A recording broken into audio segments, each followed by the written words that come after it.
مین ورب کی simple past form استعمال کی جاتی ہے. مثال کے طور پر رائٹ کی سمپل پاسٹ فارم ہے روٹ، جبکہ لفظ لسن کی سمپل پاسٹ فارم ہے لسنڈ. لفظ لسن جو ہے یہ ایک قسم کا ریگولر ورب ہے، اور ریگولر ورب کی پاسٹ فارم بنانا بہت ہی آسان ہوتا ہے. بیسک فارم کے آخر میں لیٹرز ای ڈی کا اضافہ کر دیا جاتا ہے. تو اس طرح سے لسن سے بن جائے گا لسنڈ، اور لسنڈ کیا ہے؟ یہ ورب کی سمپل پاسٹ فارم ہے. تو سمپل پاسٹ ٹینس میں بنائے جانے والے جملوں کے اندر ہر قسم کے سبجیکٹ کے ساتھ، یعنی ہر قسم کے لفظ کے ساتھ جو کہ سبجیکٹ کے طور پر استعمال ہوتا ہے، ان کے ساتھ سمپل پاسٹ ٹینس کا ہی استعمال کیا جاتا ہے. جیسے کہ I root, you root, he root, she root, it root, we root, they root. I root یعنی میں نے لکھا تھا. مثال کے طور پر آئی روٹ اے لیٹر یعنی میں نے ایک خط لکھا تھا.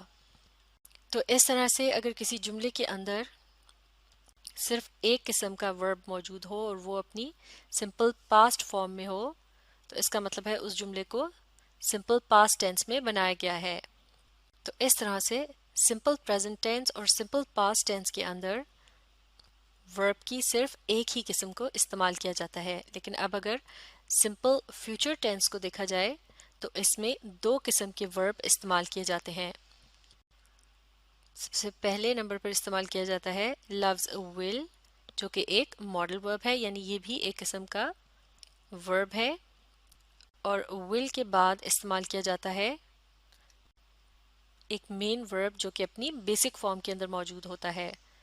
جیسے کہ لفظ رائٹ یہ ہے اس کی بیسک فارم، اور اس سے پہلے لفظ ول لگا دینے سے یہ بن جائے گا ول رائٹ، اور ول رائٹ کے الفاظ مل کر بنائیں گے ورب کی سمپل فیوچر فارم. تو اس طرح سے جب سمپل فیوچر ٹینس کے اندر جملے بنائے جاتے ہیں تو ان جملوں میں تمام قسم کے الفاظ جو کہ سبجیکٹ کے طور پر استعمال ہوتے ہیں ان کے ساتھ سمپل فیوچر فارم کا ہی استعمال کیا جاتا ہے، یعنی ورب کی سمپل فیوچر فارم استعمال کی جاتی ہے. مثال کے طور پر I will write یعنی میں لکھوں گا. اسی طرح سے you will write، he will write، she will write، it will write، we will write اور they will write. اس کے علاوہ لفظ listen کے بارے میں ابھی ہم نے سیکھا تھا کہ یہ ایک ریگولر ورب ہے، اور اس کی سمپل پاسٹ فارم بنانے کے لیے اس کے آخر میں لیٹرز ای ڈی کا اضافہ کیا جاتا ہے. لیکن کچھ الفاظ ایسے بھی ہوتے ہیں جو کہ اس رول کو فالو نہیں کرتے، انہیں irregular verbs کہا جاتا ہے. جیسے کہ لفظ رائٹ جو ہے یہ irregular verb ہے، اور اس کی سمپل پاسٹ فارم کی سپیلنگ بالکل مختلف ہوتے ہیں، اور اس کی باقی کی جو اقسام ہوتی ہیں یا فارمز ہوتی ہیں ان کی بھی سپیلنگ مختلف ہوتے ہیں. اس لیے irregular verbs کی مختلف فارمز کو زبانی یاد رکھ کے ہی انہیں جملوں میں استعمال کیا جا سکتا ہے.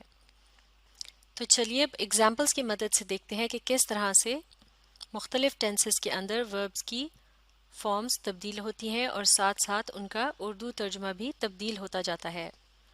تو شروع کرتے ہیں سمپل پریزنٹ ٹینس سے. لفظ آئی کو جملے میں استعمال کریں گے لفظ رائٹ کے ساتھ. یہ ہو جائے گا آئی رائٹ یعنی میں لکھتا ہوں، یا پھر آئی لسن یعنی میں سنتا ہوں.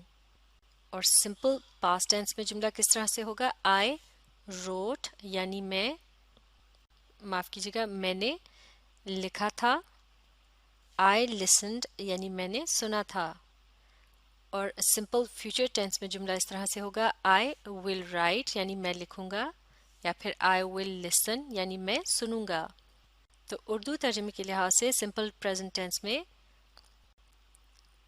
کرتا ہوں، کرتی ہوں، کرتے ہیں وغیرہ جیسے الفاظ استعمال ہوتے ہیں، جبکہ سمپل پاسٹ ٹینس میں کے ترجمے میں میں نے کیا تھا، تم نے کیا تھا، اس نے کیا تھا، ہم نے کیا تھا، یا پھر دے نے، انہوں نے کیا تھا جیسے الفاظ استعمال ہوتے ہیں. جبکہ سمپل فیوچر ٹینس کے ترجمے میں میں کروں گا، تم کرو گے، وہ کرے گا، ہم کریں گے، یا پھر وہ سب کریں گے جیسے الفاظ استعمال کیے جاتے ہیں. تو اس طرح سے سمپل ایسپیکٹ کے حوالے سے ہمارے پاس تین مختلف ٹینسز آ جاتے ہیں: simple present tense, simple past tense اور سمپل فیوچر ٹینس. اور ان تینوں ہی قسم کے ٹینسز میں جب جملے بنائے جاتے ہیں تو ورب کی سمپل فارمز کا استعمال کیا جاتا ہے، لہٰذا اس ٹینس کو سمپل کے نام سے جانا جاتا ہے۔ اسی طرح سے دوسرا ایسپیکٹ ہے پرفیکٹ۔ تو جب کسی کام کو پوری طرح سے مکمل کر لیا گیا ہو، کر لیا گیا تھا یا کر لیا جائے گا، اس انداز میں بات کرنی ہو تو پھر پرفیکٹ ایسپیکٹ کا استعمال کیا جاتا ہے۔ مثال کے طور پر پریزنٹ پرفیکٹ سے مراد ہوگی کہ اس ایسپیکٹ کو موجودہ زمانے میں مکمل کر لیا گیا تھا، یعنی فعل حال میں اسے مکمل کیا گیا، جبکہ پاسٹ پرفیکٹ ٹینس سے مراد ہوگی کہ اس عمل کو ماضی میں یعنی فعل معاف کیجیے گا گزشتہ زمانے میں مکمل کر لیا گیا تھا۔ اسی طرح سے فیوچر پرفیکٹ ٹینس سے مراد ہوگی کہ اس عمل کو مستقبل میں مکمل کر لیا جائے گا۔